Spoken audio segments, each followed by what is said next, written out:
Assalamualaikum warahmatullahi wabarakatuh. Waalaikumsalam warahmatullahi wabarakatuh. Alhamdulillah, alhamdulillahirabbil alamin, wassalatu wassalamu ala asyrofil anbiya'i wal mursalin, Sayyidina wa Maulana Muhammadin wa ala alihi wa sahbihi ajmain, nama ba'du. Terima kasih Gus Wahid, Pak Agus Mustafa dan para senior, semua peserta halakoh. Kita banyak bersyukur pada Allah, salawat dan salam kita persembahkan ke hadapan ikutan kita Muhammad Rasulullah Sallallahu Alaihi Wasallam. Saya kira apa yang disampaikan Gus Wahid, lalu ada tinjauan lain, perspektif lain dari Pak Agus Mustafa, menarik sekali saya kira. Lihat dari perspektif fisika ya, yang begitu luas. Saya ingin dalam mensarah apa yang disampaikan oleh Gus Wahid itu. Saya justru dari perspektif yang kecil, yang sempit, yang sederhana, tetapi menurut hemat saya juga perlu itu untuk diperhatikan itu. Gus Wahid tadi mengatakan bahwa gunakanlah waktu itu sebaik-baiknya dalam hidup ini dan juga jangan disia-siakan. Saya melihat dari hal yang sederhana Gus Wahid sebenarnya itu. Dalam konteks agama ini, umur kita ini waktu itu sebetulnya untuk apa ya? Kita ini kan disuruh untuk mencari akhirat, kebahagiaan di akhirat. Wabtaghi bima atakallahu daral akhirah wala tansa nasibaka minad dunya. Jadi akhirat itu rasanya sesuatu yang penting ya, lebih penting daripada kehidupan di dunia ini kalau kita konteks dalam keselamatan dunia dan akhirat. Berkali-kali populer sekali ada ayat Quran mengatakan innalillahi wa inna ilaihi roji'un. Sebetulnya yang datang dari Allah itu yang mana? Dan tentu nanti yang akan kembali kepada Allah. Kalau tubuh kita ini, jasmani kita ini kan tidak datang dari Allah. Ya memang semua dari Allah. Tapi kalau tubuh ini kan datang dari ibu bapak. Fal yang duril insanu mimma khuliq, hendaknya kamu memperhatikan dari apa kamu semua ini dijadikan itu kan.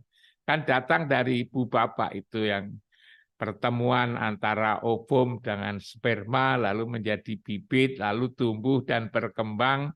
Kemudian ketika umur 4 bulan 10 hari ditiupkannya ruh kan. Summa sawahu wa nafakha fihi min ruhi. Ditiupkan ruh agar menjadi sempurna. Nah, berarti ada yang datang dari ibu bapak yang itu adalah fisiknya, jasmaninya, tetapi juga ada yang datang dari Allah. Nah, yang fisik ini rupanya tidak begitu mendapatkan perhatian nanti. Innallaha la yanzuru ila suwarikum wala ajsamikum walakin yanzuru ila qulubikum. Yang di dalam hati itulah yang datang dari Allah. Yang datang dari Allah itulah yang hendaknya nanti bisa kembali kepada Allah. Nah, kalau kita lihat seperti itu, maka kita ini sebetulnya datang dari Allah itu dari mana gitu. Kita ini terpari ya, dilemparkan ke dunia ini rohani kita ini yang hendaknya nanti roh itu bisa kembali lagi kepada Allah. Kalau kita itu lihatnya dari perspektif itu, maka kita hidup ini sebetulnya adalah dalam perjalanan. Perjalanan ke mana? Perjalanan pulang. Pulang ke mana? Ya pulang kepada Allah itu. Kembali kepada Allah. Innalillahi wa inna ilaihi roji'un. Yang ini kan sulit banget agar ruhani kita ini bisa kembali kepada Allah. Karena apa? Karena kita berada di kegelapan. Dunia ini adalah gelap sebetulnya itu. Rasul itu diutus ke muka bumi itu agar bisa membawa dari kegelapan kepada yang terang benderang, dari gelap kepada cahaya. Yang gelap itu siapa? Yang gelap itu roh. Kenapa gelap? Karena berada di kegelapan. Yang gelap itu adalah tubuh, yang itu adalah jasmani ini, yang gelap ini. Nah, kalau itu maka sebetulnya di dalam agar kita ini bisa pulang kembali, maka juga banyak tuntunan. Tentu adalah agama itu menuntun agar kita kelak itu bisa kembali. Nah, agar bisa kembali itulah maka kita jangan lupa, maka lalu banyak zikir.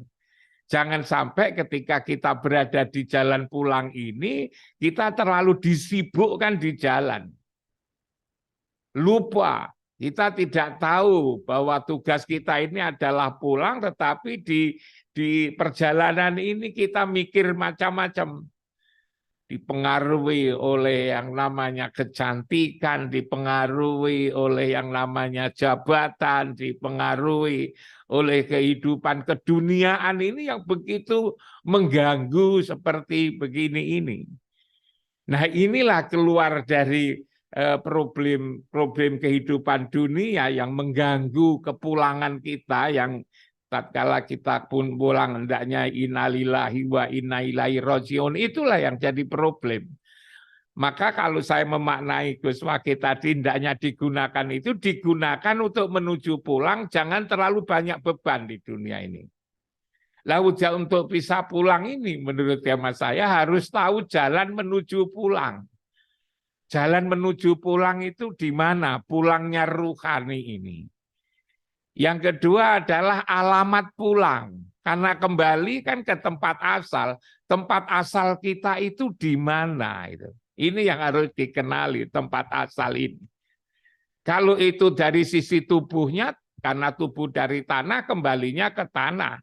Tentu tidak problem, karena ketika pulang kita diantar. Tetapi yang rohani ini kan tidak ada yang antar. Maka harus tahu jalan menuju pulang dan juga tempat kembali. Yang ketiga kan harus tahu, harus punya oleh-oleh untuk pulang itu harus cukup. Maka lalu apa itu oleh-oleh? Oleh-oleh itu adalah na'amanu wa amilus sholihat, itu iman dan amal soleh, akhlakul karimah, itulah oleh-oleh yang seharusnya kita bawa pulang. Yang kelima, keempat adalah siapa nanti yang akan menerima ketika kita pulang, itu yang keempat itu.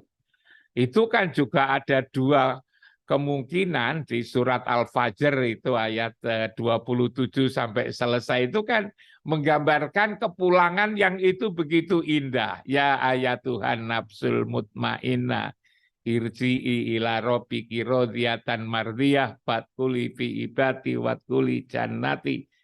Tapi juga ada alternatif lain yang tidak disapa dengan sapaan yang indah itu. Seperti yang diungkapkan di surat As-Sajdah ayat 11 itu. Kul yatawaffakum malakul maut alladzi wukila bikum. Ternyata ada yang diwakilkan kepada malaikat maut yang itu berat.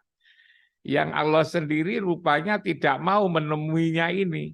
Nah, kalau kita berpikir secara hakikat tentang kehidupan ini, maka saya dari perspektif yang sangat sederhana, yang sempit, yang tentang kehidupan pribadi ini, bahwa hidup ini adalah sebetulnya roh kita ini ditiupkan, dilempar oleh Allah ke muka bumi ini, yang nanti hendaknya bisa kembali, bisa innalillahi wa inna ilaihi rajiun itu.